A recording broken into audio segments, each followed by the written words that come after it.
AI minds, quantum leaps. Cut the noise, dive deep. Truth unlocked. Dr. Mike on the mic. Tech Unfiltered is on the clock. Now it's time for the show. Here is a strange new kind of job. Experienced Hollywood writers, directors, and producers are being paid to teach artificial intelligence how to perform parts of their own work. That finding comes from new reporting by The Guardian. One documentary director compared the experience to being handed a shovel to dig the grave of his profession. That is his description, not a proven forecast. Still, it captures the tension. These workers need income now, while the examples and corrections they provide may help AI systems compete for more of their work later. This is not generic data labeling. It is expert judgment gathered from people with real production experience. Screenwriter and producer Ruth Fowler described training an AI system to plan a hypothetical 2-day shoot. The plan had to account for permits, location hazards, available daylight, personnel for each shot, and legal protections for child performers. The system worked from a shooting script, emails, and other production documents.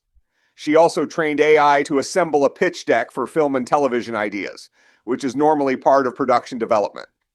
An anonymous Los Angeles documentary director reviewed video from a Little League baseball game. Music and crowd noise made the voices difficult to separate. His task was to identify the speakers, characterize their voices and accents, and help the system distinguish people talking over one another. Another writer with credits at major networks and studios evaluates AI-written scripts, podcasts, novels, and lectures. She said the work keeps her financially afloat. In her judgment, the models are improving, but they still do not reproduce human emotional nuance. The Guardian reported pay ranging from $12 to $200 an hour across the assignments it examined. That wide range suggests there is no settled market price for this kind of expertise. There's also a live primary source. On the day the story appeared, a company called Micro One was seeking a producer with more than 5 years of credited experience in film, television, digital media, or live events. The listed pay was $45 to $85 an hour. The producer would design realistic production management problems and scoring rubrics involving budgets, schedule changes, vendors, and crews. In other words, the company was not simply buying a finished production plan. It was buying an experienced person's definition of a good answer. That distinction matters. Models can produce many possible schedules, budgets, or scripts, but somebody has to define the standard used to compare them.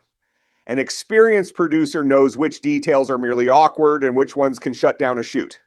When that judgment is converted into a task, an example, and a scoring rule, it becomes part of the system around the model. The model may be the visible product, but human expertise supplies much of the measurement that tells it whether it succeeded. That listing proves demand for structured expert judgment. It does not reveal which model developer will use the work, how long the assignment will last, how often the contribution may be reused, or whether any full job will be automated. Demand for training is not the same thing as completed replacement. Experienced people are taking these assignments in part because Hollywood's labor market is weak, and the official numbers make that clear. The Bureau of Labor Statistics counted about 325,600 jobs in the motion picture and sound recording industries in May. The post-pandemic peak was about 455,700 jobs in July of 2022. That is a decline of roughly 28%. Film LA, the local film office, counted 19,694 shoot days in Greater Los Angeles during 2025. That was 16.1% below the previous year. The longer comparison cited by The Guardian put shoot days roughly 48% below 2021. Those numbers do not show that AI caused the entire decline. The pandemic, the writers and actors strikes, production moving to other locations, and reduced spending by streaming companies all contributed to the downturn. The careful conclusion is that AI training work is appearing inside an already difficult job market. That can make people more willing to accept assignments they also find troubling. This causal distinction is important. One interviewee estimated that production was down by about 35%, but that was her impression, not the official statistic. The Bureau of Labor Statistics in Film LA confirmed the contraction without assigning all of it to one cause. AI may be changing particular tasks, while several older economic pressures reduce the total amount of available work. Both things can be true at the same time. AI used in production is no longer hypothetical. Netflix told shareholders in a letter filed with the Securities and Exchange Commission that generative AI workflows were used in roughly 300 of about 1,000 titles it worked on during 2026. The work was concentrated in post-production. That does not mean 300 titles were created by a machine, and it does not prove that a particular worker lost a job. It does show that AI-assisted production has moved beyond isolated experiments at one of the world's largest entertainment companies. There is a serious counterpoint. Screenwriter Jody Wheeler, who has taught at the University of Southern California and has done AI training work, believes these systems can help people make projects they could not otherwise produce. He does not expect a machine to deliver an award-winning script soon. The Guardian also described younger filmmakers using AI to complete projects that probably would not receive conventional financing. So this is not a simple story about machines replacing artists. It is about labor, leverage, and who receives the value when professional judgment becomes part of a reusable system. It also reaches beyond Hollywood. Expert training agencies recruit in finance, health, law, and social work. The pattern is similar in every field. A capable system needs examples, corrections, unusual edge cases, and a standard for quality. Much of that knowledge lives inside experienced people. A producer knows how a child performer changes a schedule. A lawyer notices a risky clause. A clinician recognizes an answer that sounds convincing but could be unsafe. The near-term trade can look reasonable. The expert receives remote work and immediate income. The training company receives knowledge it can organize and deliver to a model developer. The harder issue is what happens after the assignment ends.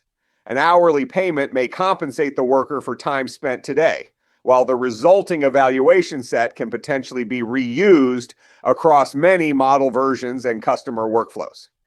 The sources do not disclose enough contract detail to measure that value transfer, so it remains a question rather than a conclusion.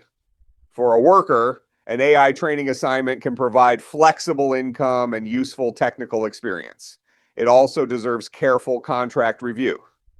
The scope should explain what is being created, who may reuse it and for how long, whether confidential material is prohibited, how performance is judged, and whether the hourly rate reflects the rarity of the knowledge being supplied. Those are practical questions, not reasons to panic. Employers face a different responsibility. Polished output is not a complete workflow. A production schedule can be wrong in ways that are expensive, unsafe, or legally consequential. High-impact decisions still need a named person with authority to review the result and accept responsibility for errors. There is also an apprenticeship problem. If AI removes many routine tasks, industries will need another way for newer workers to practice, receive feedback, and become experts. Otherwise, they may keep consuming yesterday's expertise without developing tomorrow's. The honest headline is not that Hollywood workers have already automated themselves out of existence. The paycheck is real. The future threat is uncertain. And the terms are being written now. The question is not only whether you would train an AI system that might compete with you. If your judgment helps make the system valuable, what would a fair deal look like? This is Dr. Mike with Tech Unfiltered. I will see you in the next one.